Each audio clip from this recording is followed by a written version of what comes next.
Hey guys, what's up? Just coming back again with another trade review for November 20th, 2023.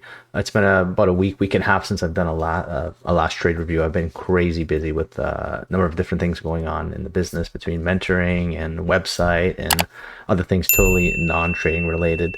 But I didn't trade Friday. I had a long weekend. I have young kids in competitive sports, and we were about 4 hours away. And so coming back in, I feel refreshed, but also just a little rusty.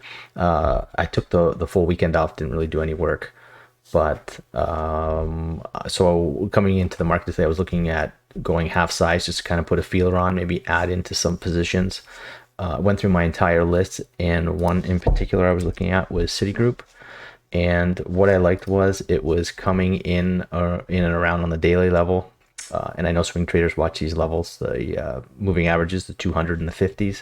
And so I wanted to see how it would interact in and around this $45 area, which coincidentally coincided with S3. So the first few minutes, I kind of watched it, chopped around, looking for direction. And what I liked, I saw something on the tape, and on the order book, there was orders to the top side. And I knew R3 would be a potential point of resistance, but we did have orders up to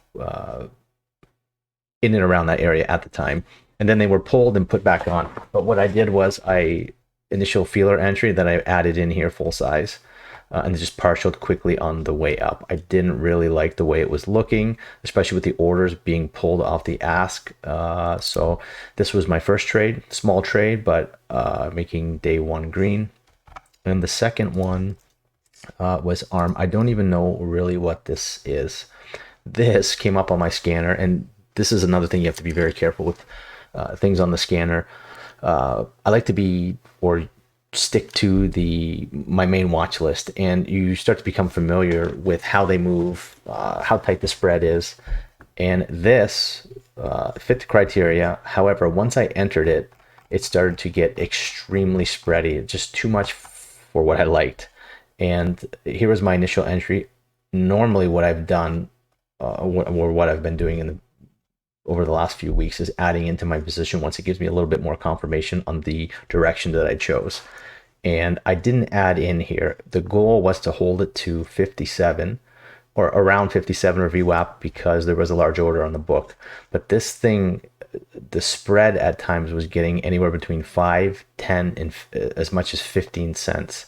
It was extremely jumpy. We're up 200%. It must have had some type of news catalyst. I'm not sure what it was. But again, I just didn't feel comfortable with it. And based on past experience, intuition, I partialed and then all out here. Again, looking in hindsight, you can see that it did hit VWAP, but it didn't really pull back to what I thought, the $57 or the 9 on the 15. And yeah, that's it for today. So it's just two trades, almost at daily goal, just not quite there because first trade was it didn't go as far as I wanted, but we are ending green. I will take the rest of the day to journal, kind of go through the trades for the month, see if I can look at refining any of my strategies, or looking at new potential tickers to add to my watch list. And of course, if anything does come up on the scanner and it does look like an A plus, normally I will take it. But yeah, that is it for the day. So again, I always end, if anybody has any questions, comments, please leave the comment below, or just shoot me a DM, hit me up on the website, and I would be glad to answer any questions that you have. Hope that everybody had a great trading morning, and I will see you soon. Peace.